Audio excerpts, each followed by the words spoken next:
समुद्र मंथन का सुंदर प्रसंग है। असुरों ने देवताओं को हरा दिया, देवताओं ने भगवान की शरण ली, भगवान ने समुद्र मंथन की आज्ञा दी, वासुकी नाग की रस्सी बनाई, मंदराचल पर्वत की मथानी बनाई। देवताओं ने और असुरों ने मिलकर के समुद्र मंथन किया। रस्सी काय की? समुद्र मंथन मतलब मंथन जैसे दही मिलोते हैं ऐसे मंथन समुद्र का। अच्छा, मंथन करने के लिए मथानी चाहिए, मथानी मंदराचल पर्वत की, रस्सी चाहिए वासुकी नाग की रस्सी। पूंछ की ओर देवता, मुख की ओर असुर। मंथन प्रारंभ हुआ। सबसे पहले कालकूट विष निकला। कालकूट विष क्या निकला?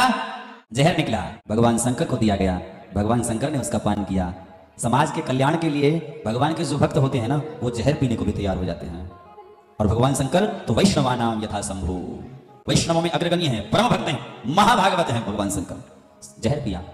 अच्छा, एक बड़ी सुंदर घटना सुनाए। भगवान शंकर ने जब जहर पिया ना, तो जहर जैसे ही मुंह में लिया, मुंह में जहर लेती तुमसे याद आई, हो मैंने तो बड़ी गलती कर दी। जहर तो मैंने पी लिया, ये जहर मेरे हृदय में जाएगा, जाएगा ना। कोई चीज पीते हैं तो अंदर तो जाती है, जहर मेरे हृदय में जाएगा। मेरे हृदय में तो मेरे प्रभु श्री राम रहते हैं। ये जहर का कष्ट मुझे हो कोई फर्क नहीं पड़ता, लेकिन मेरे जहर पीने से मेरे हृदय में बैठे हुए मेरे श्री राम को कोई कष्ट नहीं होना चाहिए। ऐसा विचार करके भगवान शंकर ने अपनी माया से, अपनी लीला से उस पिए हुए जहर को अंदर नहीं जाने दिया, कंठ में ही रोक लिया और कंठ में ही उसे वही समाप्त कर दिया। कंठ हो गया नीला, नाम पड़ गया नीलकंठ महादेव भगवान की। नीलकंठ भगवान का नाम पड़ गया शंकर जी का। श्री मणिरंभा वारुणी अमीय शंख गजराज। 14 रत्न निकले। 8वें नंबर पे क्या निकला? लक्ष्मी। क्या निकला? लक्ष्मी। लक्ष्मी जी प्रकट हुई। लक्ष्मी जी के हाथ में फूलों की माला। वर्ण करना चाहती है, ब्याह करना चाहती है। सब लोग अपना अपना सिर आगे झुका करके आगे की ओर करके भाग रहे हैं, बोले मेरे को पहनाओ, मेरे को पहनाओ, मेरे को पहनाओ। पर लक्ष्मी जी कह रही हैं नहीं नहीं, मैं तो ये माला उसे पहनाऊंगी जिसे मैं पसंद करूंगी। स्वयंवर करना है ना, जो मुझे पसंद आएगा उसे पहनाऊंगी।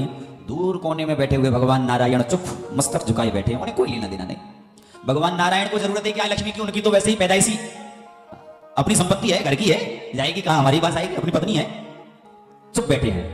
माता लक्ष्मी ने देखा ये सब लोग मुझे पसंद करते हैं, पर मैं इन्हें पसंद नहीं करती। लेकिन वो जो कोने में दूर बैठा है ना, वो मुझे पसंद नहीं करता, इसीलिए तो उदास बैठा है, मुख झुकाए बैठा। पर मैं तो उसे पसंद करती हूँ, वो मुझे पसंद करे या न करे, लेकिन मैं तो उसे पसंद करती हूँ। विचार करके माला लेकर के गई और भगवान नारायण के गले में माला पहना दी। विवाह हो गया। बोले लक्ष्मी नारायण भगवान की जय। लक्ष्मी नारायण भगवान का विवाह हुआ। 8वें नंबर पर, 14 रत्नों में से 8वें नंबर पर निकली हैं लक्ष्मी मैया। हाँ? और विवाह हो गया किसके साथ? भगवान नारायण के साथ। लक्ष्मी नारायण भगवान की। लक्ष्मी नारायण भगवान का यहाँ विवाह होता है। उसके उपरांत सबके अंत में अमृत निकलता है, अमृत के लिए झगड़ा होता है। भगवान मोहिनी अवतार लेकर के आए और असुरों को बहकाते हुए वो सारा अमृत देवताओं को पिला दिया।